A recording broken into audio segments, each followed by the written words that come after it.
Nick. The rest of the Eastern Caribbean, to you, wherever you are, it's indeed a pleasure being here with you. And certainly allow me to say good morning and welcome to our viewers that's now joining us on television, GBN's Channel 7, Channel 11, and Channel 20 if you are in cable. And certainly not forgetting those of you that's on the social media platforms, that's Facebook, or you're probably following us via the World Wide Web at www.gbn.gd. Allow me to say to you good morning, well, good afternoon, good evening, good night, depending on which part of the diaspora you are logged in from. Indeed, it's always a pleasure being here with you. Welcome to The Point for today, the 7th day of the month of March. Yes, the 7th day of the month of March. We are in the 3rd month of the year. And I'm Joseph Cadore. You call me JC, and indeed it's a pleasure being here with you. And this morning we're going to start a conversation, or maybe not start, but continue a conversation that speaks and surrounds to the issue of violence among our young people, in society on the whole, not just our young people, because I think it would be remiss of me to just make it an indictment against our young people, but violence in society on a whole.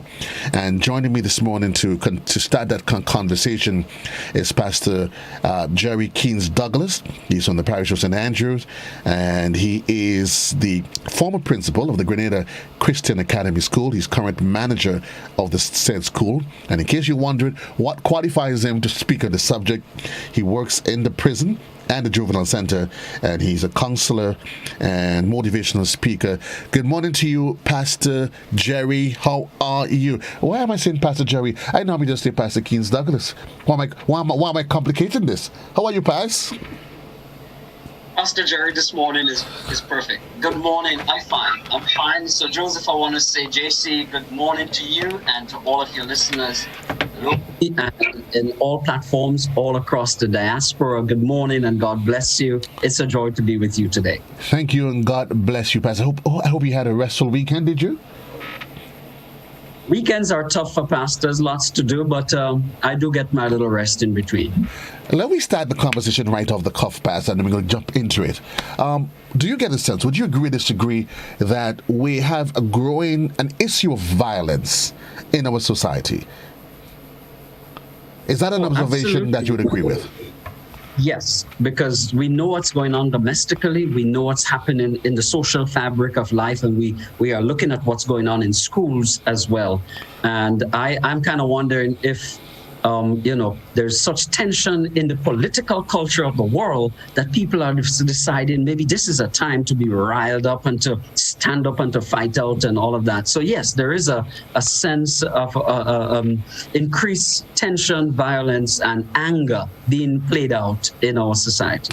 I know a lot of pundits would quick to say that COVID, because everything now, as though COVID will always become the scapegoat for everything that happens now. Is this a COVID situation? Is this a side effect of the pent-up emotions for the last 2 years? Or has COVID provided a platform where it has now become illuminated and it's bringing it to the fore, that which has been a growing problem for years? Yeah.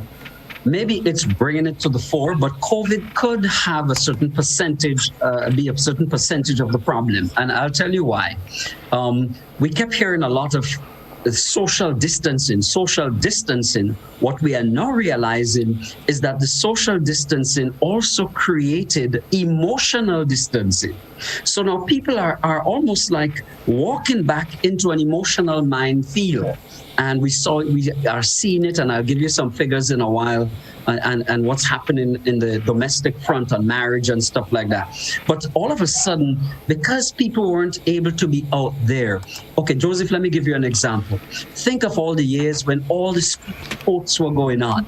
And then the strikes came, and then COVID came. And you know how people felt there was a kind of a unity when we had intercall sports and all of the interaction that happened. That was taken away. And so people are now coming back, and it might take us a little while to settle down. taken us a little while to settle down. It seems as though it's becoming much more disruptive before we get into any form of settling down as we speak to what we've seen as a spat of violence. And we're going to want to start in the schools because, I mean, whenever, we sometimes we get historically. And I remember as we came under the heels of doing that Fedon play, one of the actors was saying to me, history, violence has been part of who we are because we've had to fight for any privilege and rights that we enjoy today. So we've had to fight for it, struggle for it, and we accept those things. But Pastor, we assume that within a civilized society that we find better ways to deal with conflicts. But we've seen in more recent times that as part of violence among school children, there was a number of school events only read last week where a young guy, I mean, what's happening in our schools? And I'm asking you this not just as a pastor, because in the introduction I did intimate that you're a former principal and you're the manager of the very said school. So you had your fair share of interactions with young people. What's happening with our young people? Okay, I kind of probably hinted to one thing that has really hurt young people in the last few years when we lost all the sports and stuff like that. And then the COVID came. Online learning brought a lot of tension and frustration to young people. A lot of them saw their dreams almost folded up. They were not getting picked to go on teams away or scholarships, and jobs for the younger people who are out of school. The job situation created a problem. But in school, it might just be the intensity of the work that they had to do online, and then the lack of social interaction and involvement. And so people are getting back, and I believe there are other factors that we're going to get to, because if you look at young people in Grenada now, most of them don't have a spiritual foundation in their lives, and that over the years provided the basis of the civil manner in which we treated each other. There, how do you see people? How do you see yourself? The whole issue of respect and all of that. It connects to your sense of spirituality, and you take on young people away completely, most of them in the majority, with just a party culture that they want. And then all of a sudden, they don't know how to handle anger. They don't know, so there's no anger management. They don't know how to handle dealing with an insult. They don't know how to be civil anymore, or at least they lack it in very, very dynamic ways. I think would it be a fair assessment that what we see being played out in the school arena among our young people is a reflection of that which exists in greater society? Always. I am convinced about that, because there's a rise in the use of alcohol and a rise in the use of our favorite drug, marijuana, and other chemical abuses as well. Well, you know what happens when alcohol and other drugs become a part of the social mix. It removes and deteriorates restraint. So you put a set of drunk guys together, guys who are drinking and smoking and all of that. There is less restraint in handling issues. In other words, the first thing that they start thinking about is violence, for the smallest things, because they don't have the amount of restraint. So maybe have to look at what alcohol abuse is doing to our young men, especially. Women tend not to get into the brawl and the fights. Men tend to just act it out. Men tend to act out their anger a little bit more. Women might brawl verbally in emotional abuse. Men tend to brawl and then end up in physical abuse. And I don't know why everybody will feel they need to be carrying a knife or a cutlass or something now when you go into a party. In the old days, you go to a party, and there were places in the old days too that had a reputation. Right. I remember a party that was called the Abattoir, somewhere in Paradise. So there was some chopping that happened there, but not with the regularity that's happening in different parts of the island, with everybody packing something. So we might have to go back to the days where police officers and members of the RSS, the SSU, are searching people on sites like that, or else it's going to be very detrimental for the rest of the year. But it's interesting that you said that. And, a guy, you're going to an outdoor event, fine, I could see those things because it's a mixed grouping, not sports. But it makes you, it makes you even more, makes it even more troublesome when you go to a school event, and sports is. I remember being from the GBSS massage, we always said to us that sports was education away from the classroom. So It wasn't any way different. I remember it was the reason why in GBSS in those days, you couldn't say you're not going to the Queen's Park, you're not going to sports. Because Massage clearly stated it was an exercise in education. It just did it away from the classroom. Why would you want to go to school, into the classroom, with a knife or anything that can serve as a weapon? Why would you walk with it? And I'm asking you from the context, if you can, from your experience as a principal, what's happening? What's the makeup in these kids' mind that would warrant them to do that? Okay. Well, we first of all, we have to, what I do at the Grenada Christian Academy, while as principal or even now, from time to time, I used to tell them, I'm going to bring the police here and we're going to search bags. And they never know when the cops would drive in. And, sometimes when we go behind the school, a lot of stuff was unloaded out of bags, pen knives, cigarettes, marijuana, stuff like that. So I used to tell them, we are going to search. But it's beside that. Okay, we have a program. We talk about the issue of violence. I tell these guys, I'm in the prison, I'm in the juvenile center, I don't want to see you there. We have a zero tolerance approach to violence in school. If you want to continue your education, you do not bring a scissors, you do not bring a knife, you do not bring a razor or anything in your bag. You're found with it. We are actively seeking to get you out of the institution. So we highlight it a lot, we focus on it, and we also talk about other dangerous pranks that children pull on each other. And we keep it in their minds that this is socially unacceptable, it's socially unacceptable behavior. I have always argued that what happens in the classroom is that parents, and I'm going to say it unequivocally and with no reservations, that most cases, Pastor, parents breed their monsters at home. They breed them and send them off to the classroom, hoping that some transformative work takes place with them. That is true. But here's the difference. The difference is that it's not that we weren't had traces of monsterism and bullying and so on. And we all experienced some of it because there always been some tough guys and tough girls who came to school. But the same parents took their children to church. You went and you got communed, you got confirmed, you went to catechism class, or they made sure, even if they didn't go, they sent you. Well, what do you get in a Sunday school class or in a church environment? You are not trained in violence. You are trained in humility, in being calm, in forgiveness. So our young people haven't heard anything about forgiving somebody. That's strange. A man mess with you, kill him. Don't take that. Whereas if you had that kind of spiritual alignment that I mentioned earlier, that our parents saw to it and prayed with us and worked with us and did not accept. So we have a whole generation that don't even know Bible stories, don't even know, little children's Bible songs or anything anymore. Right. It's not just Bible songs, but I'm saying the value system has dropped down. And as a result, we are handling things the roughest way possible. And it's becoming very, very troubling. The value system has diminished from home. But traditionally, the school provided that support structure. Now, in most schools, I'm thinking you can't even, there's always a conversation of corporal punishment. And that in itself is a different conversation.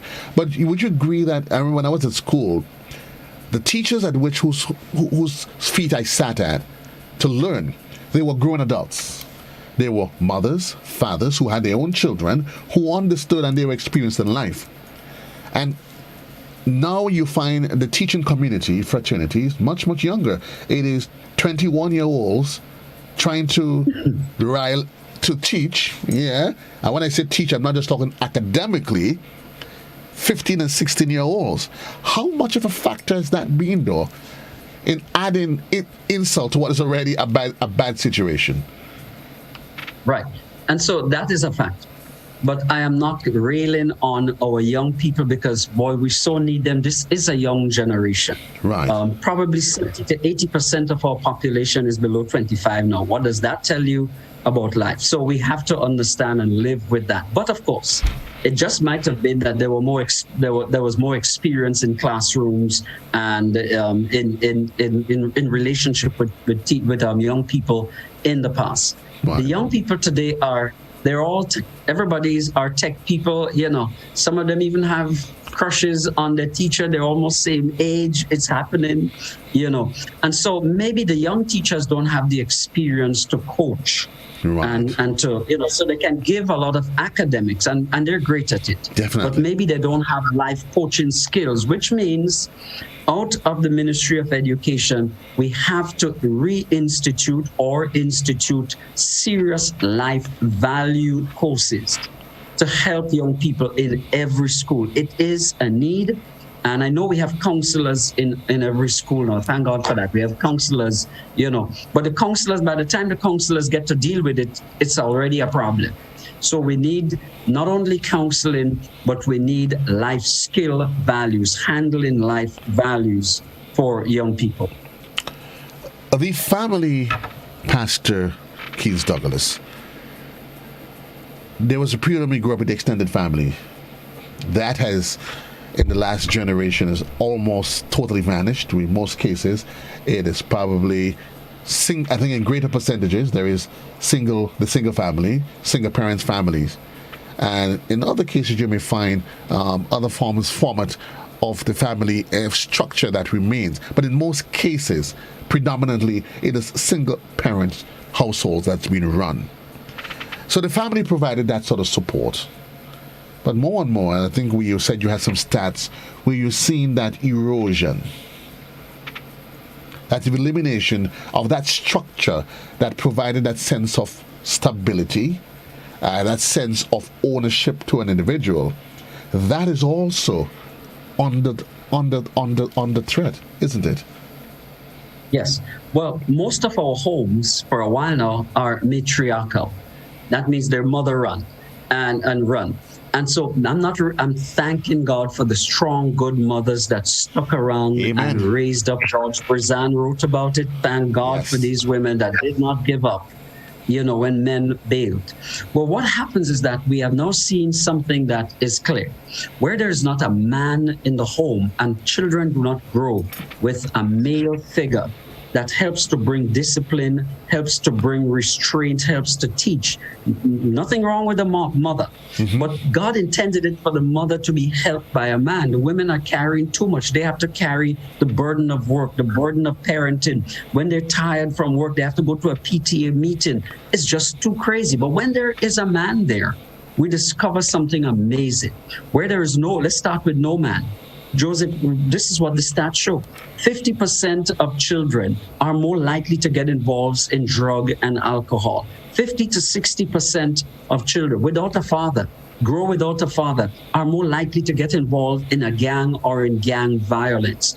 And the social stats are just amazing, which tells you the lack of fatherhood is a very, very serious indictment on our society. And so the poor mothers, they're there, they're doing their part, but what's needed, and I helped Gina, I think, with a program some time ago called Share the Care, because we're trying to get men to get back in there. Even if you are not actively with the mother living together, you need to have a presence in the life of the child. No, there are some families that don't want the man, because he's not the class that they're looking for. He's a bus conductor, whatever. And, they're glad for the child, but keep the father out. And I say to them, no.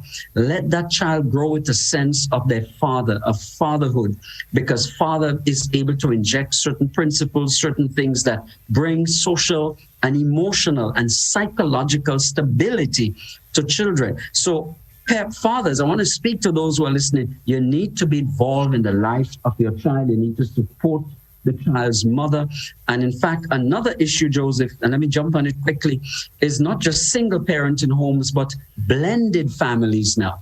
And we have to deal with the tension of that. A mother who meets a guy, she already has a child or two, he has a couple of kids, and there's tension brewing between who gives the attention to which kid or which kids.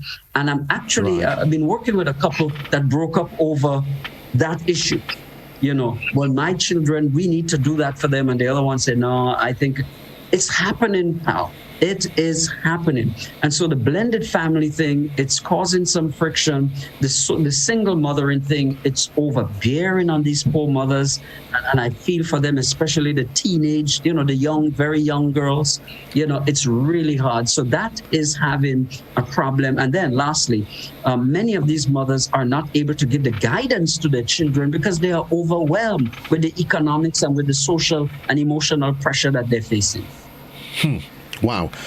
And then it would be reasonable to conclude, having made those assessments, that what we have here is a spiritual problem, Pass. Is that a fair observation, a reasonable conclusion? A spiritual problem that's been manifested in different ways. In the social arena. In the social arena. A spiritual problem that is manifested in the social arena then becomes an emotional issue, and then, of course, there are psychological fallouts. If it is that it is a spiritual problem, has the church failed? Well, there always are room for improvement. The church has always continually tried to do what it can to reach the needs and to meet the needs of people. And I think having seen that the generational thing has been changing, that the population is becoming more youthful, you would see more youthful people in church, pastors, a whole stock of youth pastors who have a greater appeal. You would see that the music in churches, in nearly every church, except a few, has changed to accommodate this generation. So there's drums and music, keyboards, guitars. That appeal is not for the older people. They just have their hymns, and it is for young people. So churches are doing its best. The problem probably is the whole connection between getting its message out. So, for example, I realize a lot of young people are not going to come to church. We have to design things to reach them where they are. We're getting young people now to develop programs for them online. But again, let me show you what I saw years ago. A lot of the problems are, meet young people where they are. So that's the reason why I'm not just in the pulpit and in the church. I want to be in the school system. I want to be in the prison, because these guys in the prison, many of them are coming out. There is a kind of revisitism that is going on where about 60 to 70% of these prisoners, they go right back into prison. So we go into the prison to reach them and say, you don't have to go back. And Joseph, trust me, I meet guys all the time that meet me on the road, going to work, whatever. And they said, man, you came to the prison and you talked to me, And man, I made up my mind there, I ain't coming back, And that helps. And then we go to the juvenile center, because these guys are loose again on the street. They need help. And so we make them know you are important. You have worth. You don't have to get into a life and stay in a life of crime and violence. So the church has to go out. And I know a lot of churches that have programs in the prison, and some in the Bacolet Juvenile Center, and in areas of youth involvement. 25 minutes gone past the hour in the morning time. We have to take a quick commercial break, though. The removal of religious, well, I don't want to say it's a removal, because you have to be very guarded, because I know the ministry, there has been efforts more and more to have it returned. But we did hint to it. There was a period in time when, and I think even more than ever, that the school became the substitute family that provided all of those disciplinary, spiritual, emotional, social backups. But you've seen with the removal of corporal punishment, you've seen questions now as to what is right in terms of the biblically correct or spiritually correct that should be what should be taught to children. And even in the schools, Pastor, there is that sense of confusion: to beat and not to beat, to preach and not to preach, to teach and not to teach. Years ago, there was absolutes. There were absolute rights. There was absolutes. Now, we live in a feel-good society, and there's no longer absolutes as to what the Bible teaches. And that is quite true. But here's a deeper complication. And it goes to the whole business of being and understanding who you are. If you open any book on biology, or you want to study any kind of sociological beginnings of life, well, if you're told that you came in here by an explosion, you are a chance configuration of billions of years of stuff, which means you don't know where you're coming from because you're here by chance. You were not put here with a specific divine purpose. So why are you here? And secondly, if you don't know where you're going.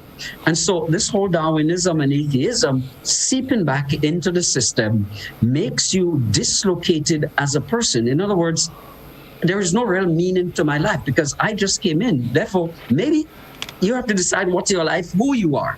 You wake up today, maybe you're a man, maybe tomorrow you're a woman. You decide. And I think you all have a program like that. You decide. Okay, so you decide overnight what your gender is. That could cause social and psychological confusion. And then, of course, if you don't know where you're coming from, you have to decide overnight to which way you're going to go, or 1 week or another.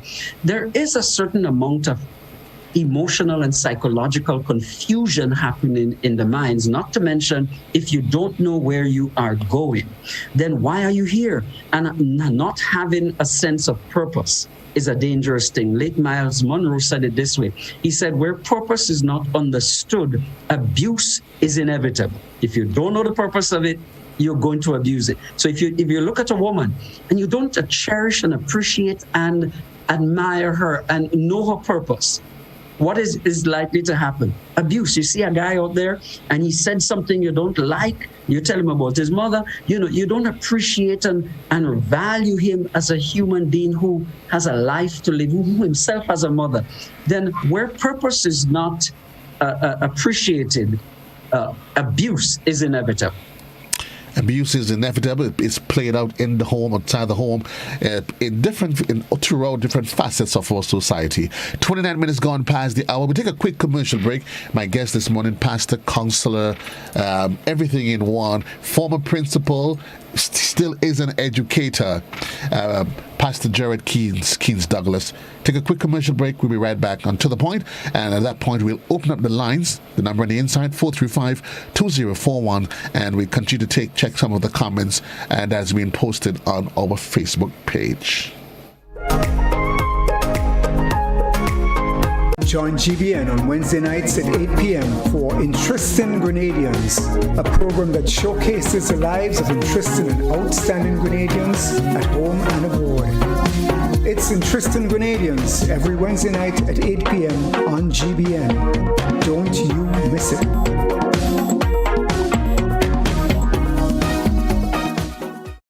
Get ready for a season of grooving smooth and live on GBN. Grooving Smooth and Live is a 1-hour performance gig every Thursday from 8 p.m. featuring performances from our local musicians and short interviews discussing all things musical. Every Thursday, a different musician and a different instrument will be featured, from the violin to the saxophone to the trumpet, guitar, and steel pan.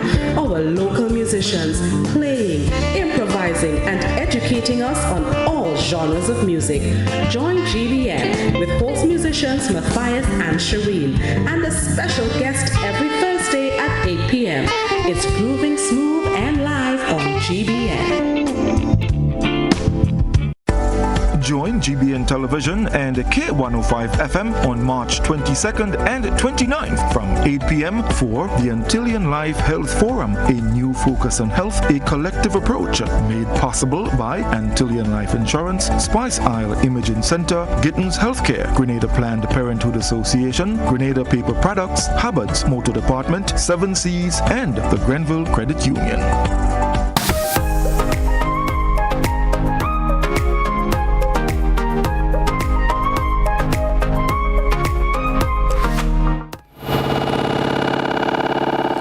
Welcome back to the program. Just 29 minutes onto the hour of 10 o'clock in the morning time.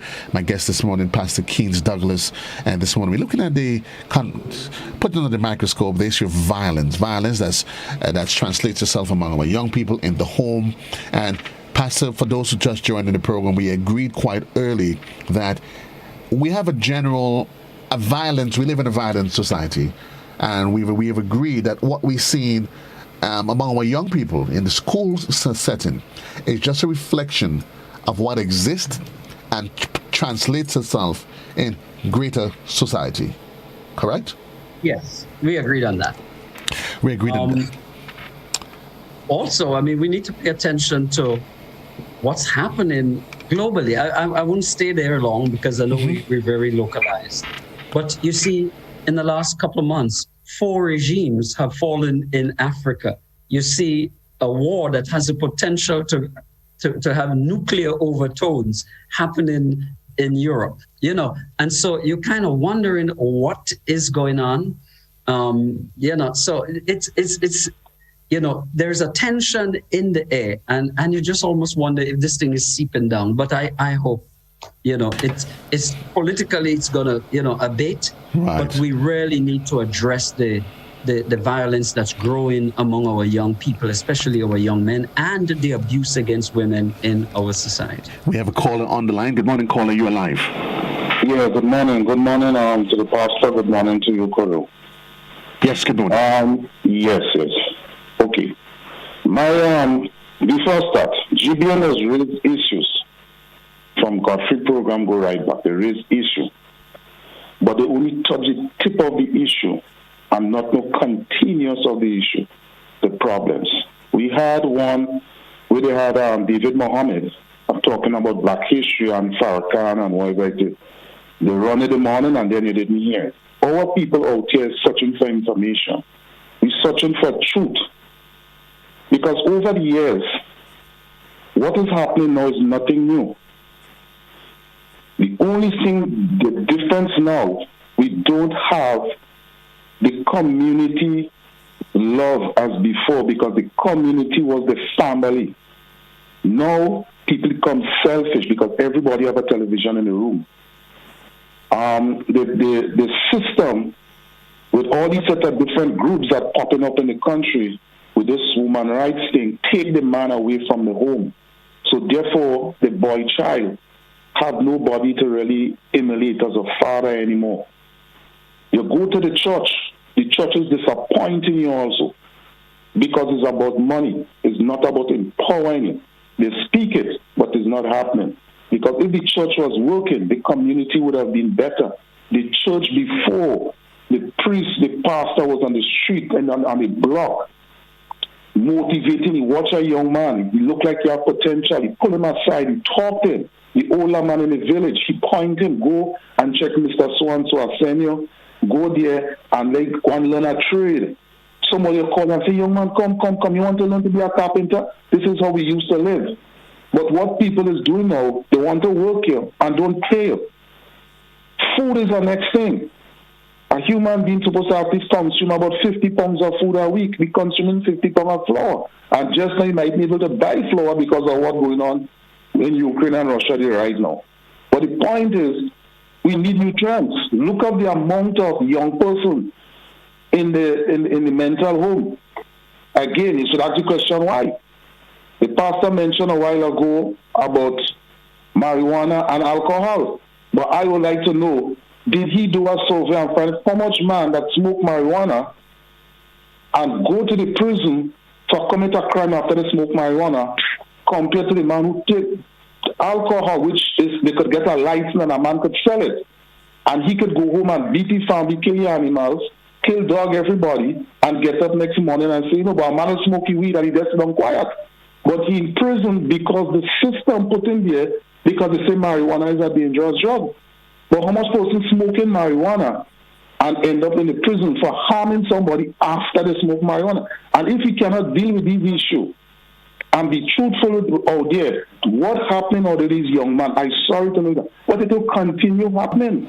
Okay. We have people coming into Grenada, here moving across here, buying our passport is one, coming in a different culture, Then you have people who've been deported back here, who in the church or what system they have to deal with these people to integrate them back into our culture.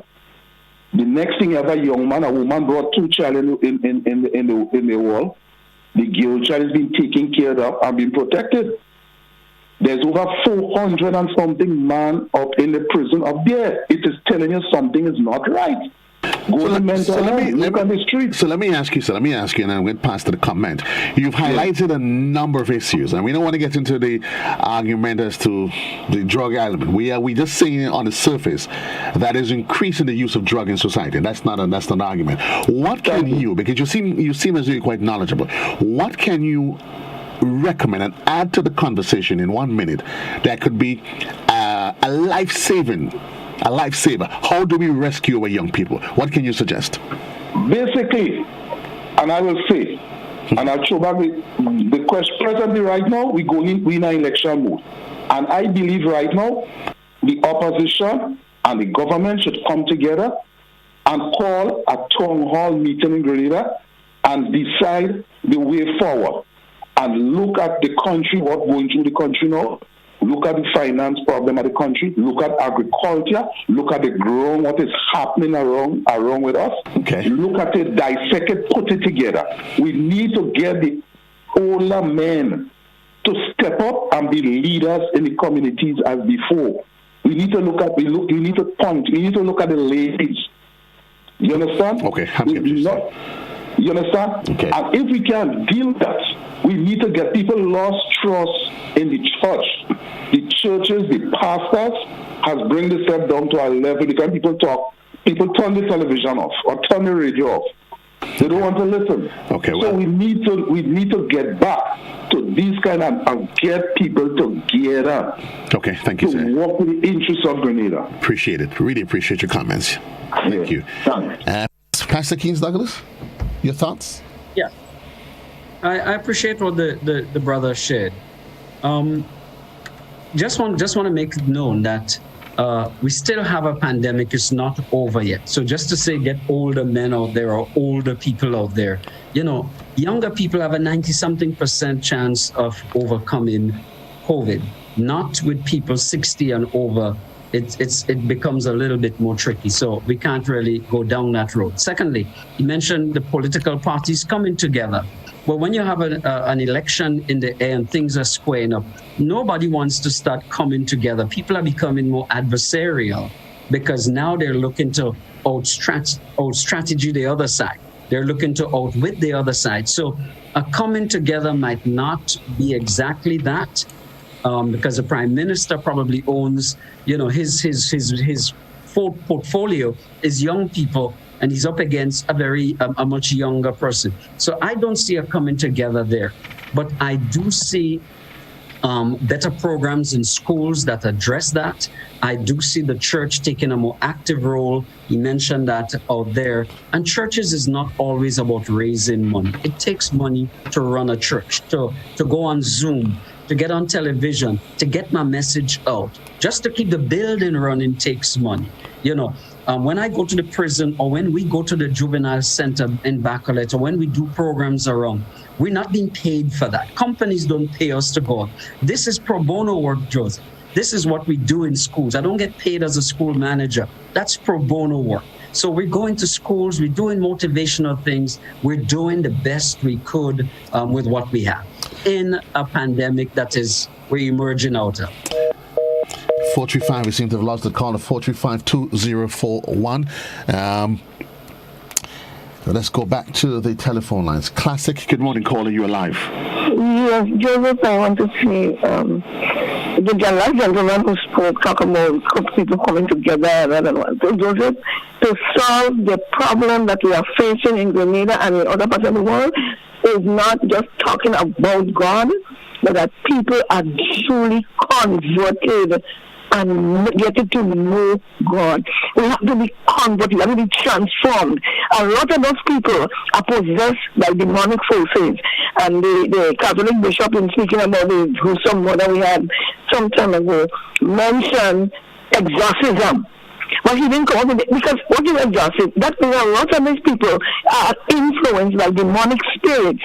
And if we don't deal with this thing in the root, we need God. Without God, the devil is going to take over because he come to steal, to kill, and to destroy. And unless we make sure people are converted, truly born of the Spirit of God, things will always continue. Okay. So we need conversion. We need conversion. We need people to repent genuinely and hold on to God, and their lives will be changed. Thank you, caller. 435-2041, that is the number on the inside. Before we take the next, let's take the next caller before I engage you, Pass. Good morning, caller. You alive? Person, good morning. Yes, you're alive. Go ahead, please. No, I would put it this way.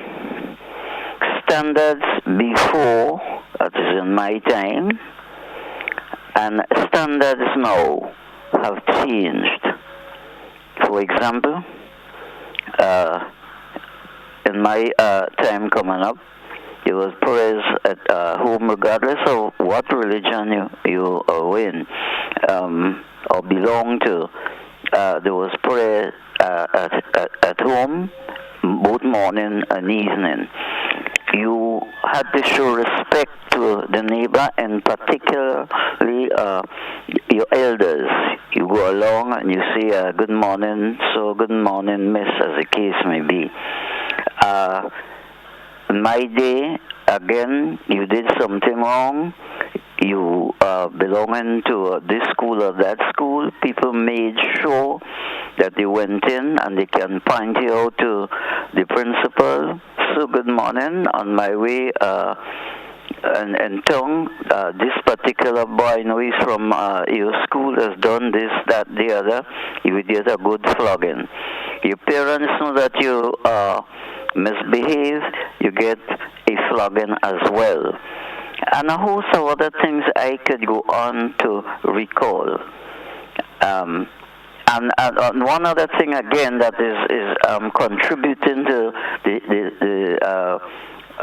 the bad behavior that we find is the absence of corporal punishment in school. Okay. You have parents now can go into the school, abuse teachers, and on and on and on. If those things can come back, I repeat, if those things can come back, society would change. And on the other hand, prophecy is being fulfilled. We are in the last days. There's no doubt about it. And because of that, Satan is taking advantage of, all the things that are happening now to get people to do or go the other way, go the opposite way. Okay. And as a result of that, if that can come back, I think society would be the kind of thing it used to be in the past. Thank you, I don't know what you gentlemen think, but this is my view of the whole situation. Thanks for your contribution. Pass?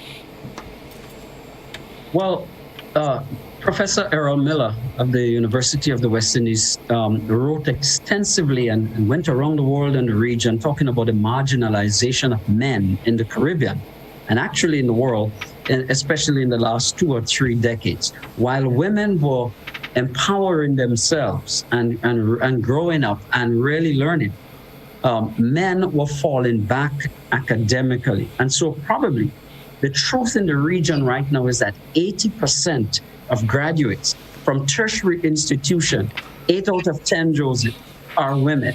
What does that tell you about where are the men? So men are lagging in academic and educational development, unlike women who seize the opportunity and it's available. Nobody is marginalizing the men as a punishment. Women are seizing the opportunity to empower themselves and to go ahead. And so a lot of men are only able to land low-paying jobs, no jobs, while women are just soaring ahead. And so this business of the marginalization of men in the Caribbean has to be looked at. And I saw a program that one government minister was doing, Kate Lewis, whatever her surname is, or no married name now, but it was called the Empower Movement. And, Right. I did work with a program in the prison called the Reach Movement under another minister. But the Empower Movement, maybe this might, things like that. I'm saying I commend them for something like that. And we need to make it more widespread, even as men are struggling to get ahead, young men as well. We go to the telephone lines. Good morning, caller. You're live. Yeah, good morning, gentlemen. Good morning, sir. And how are you? Everybody okay? Yes, go ahead, please. I'm blessed myself in any case, I've been around for a while. I'm born in the 50s and thing in the days gone by, We had respect for the elders at all time. We have a nice little respectful nation at the time. But when government come and government go and government change things, in 1979, boss man, what came into Grenada? If we look check back and standard in Grenada falls on the time. Standard fall with women, with men, little boys born, no, tell you all about it, man together. That coming from 1979 to the boss man. That clearly come on the fall. But that continue in the hearts of people. Greed, covetousness, and hate, and they will come exposed to the time. So when that era gone through and the breeding generation coming up in time to come, you will be trouble. Young children will go before time in life. Weapon, which you will never hold in their life. So when that fall and the breed of people coming up as government go was man, it can get better. I know myself I was born and people to respect the elders. It can cause a bad word in the present people, or the elderly people, not your mother and all. It can cause, in any case, it can cause your mother, father, everybody in the road. It can cause no child in this world. You can't cause a child in this present time, no boss man. They'll threaten you wrong, they'll deal with you. But not so in the past. People elderly to correct for children in the past time. Okay, thank you. You cannot do that in this modern time. Women walking naked all about in the street. All the body with there's a lot of pants coming. That never been in the 70s, boss man. Women coming decent, all women should be decent in that. So allow me, sir. You're highlighting a number of areas that we've already clearly articulated. What we're attempting to do here, you said you come from a different generation. I'm going to give you 30 seconds. What can you offer as a lifeline to the problems that you've highlighted? That's what we're looking for today. Well, the problem right now, eh? No, not problems. Solutions. To go back where you come from, boss man, where this will have very hard. He's a lawless. We're getting this tension. Go back now is lawlessness. Okay, I'm with you. Blame government for government in the past or all that thing happening today. Okay, sir, I'm with you. So you say it's a government's problem. Government creating another problem. Okay, no problem. I'm with you. We can always argue and talk about the past. 12 minutes onto the hour. Pass your thoughts.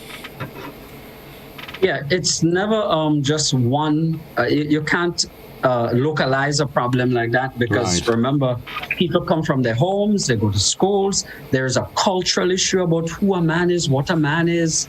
That is plays into the fact that there's a global youth culture that's happening. So it's not just a governmental problem. There's a spiritual aspect. We all have a part to play. The church, the school, the home, government. We all have a part to play. Oh, Joseph, one more thing, just quickly. Yes. What about all the violent games that guys are looking at? A lot of the games people play, people kill people in these games. They're blowing things up. They're taking people down. You kind of wonder when you come from all of that, the movies that you look at, everyone is inundated with violence. People are, it's a lot of bad boy movies out there, a lot of shooting, a lot of knifing. And now they show you the real thing. I mean, they cut the throat. It goes into the heart. No, you let guys just look at movies like that, Joseph, over and over and over, and they play the games where you're actually doing the killing. Thank God for those where you work with cars. Doesn't that have an impact on the mind, a psychological impact that makes you more aggressive? So I think we all have a part to play. And that could be also a critical factor. The music. I was sharing with someone, officer this morning. So if you grew up in the 70s, 80s, there was an explosion of music in the 80s that had a strong, violent theme to it. And you've had a generation that has grown up where we've glorified violence, as well as the consumption of alcohol. It seems to be the thing of the goal, the thing that's the end thing, where a lot of young people they seem to believe, they have been led to believe by adults. Again, I'm going to say that the rites of passage to manhood and womanhood must be through sex and alcohol. So you have young people that's growing up and they figure, if I don't get involved in sex early, I'm not a woman. If I don't drink and smoke, I don't get involved in drugs, I am not a man. And the music does not even help it. Joseph, I mean, if a white person uses the word nigger, well, that's a racist. We're going to have a riot. I listen sometimes, 5 minutes of rap music, and I hear the word nigger, guys kill a nigger, about 30 times in 5 or 10 minutes. And I said, wait, what am I hearing here? So when guys are feeding, and that's the kind of music you hear in cars going down the road and all of that, and all of you doing is killing, you just see a guy as, just an N-word guy to take out, and, you prove if I'm wrong. Listen to a piece of rap music by any of these rap artists for 10 minutes and count how many times you hear a derogative term for black people, and a woman is a bitch and I got my bitch and my oboe, you listen, so I kind of wonder if this attitude is not seeping into people's behavior, because that's where you see women and that's where you see men. Try it out. Don't blame me. I mean, go listen to a little bit of music and count how many times you hear nigger and bitch and killing going on. I promise you no less than 10 to 20 times in 10 minutes. So the bombardment comes on multiple fronts. You would say. So there is the failure of the family, parents, and I keep saying the challenge that you find any young person, you find that is going astray 9 out of 10. It has to do with what they are allowed to get away with at home, and it starts with very simple things. Like a child decided he's going to go to the supermarket and throw a temper tantrum because he wants Rice Krispies, and you tell him he's going to get Fruit Loops.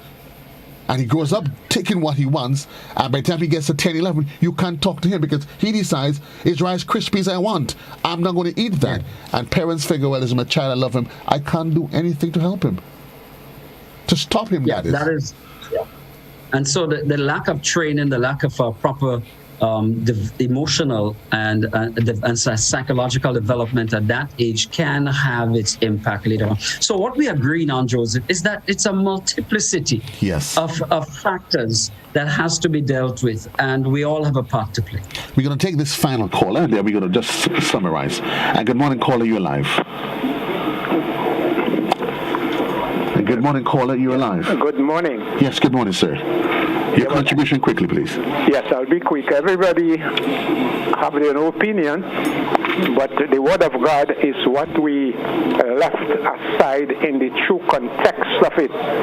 Now, the Bible talk about study to show thyself approved unto God, a workman that needeth not to be ashamed, rightly dividing the word of truth. Right? God spoke to the nations of the world through Jeremiah. One prophet I'll quote: stand in the way and ask for the right way. Where is the right way? But the people say we will not.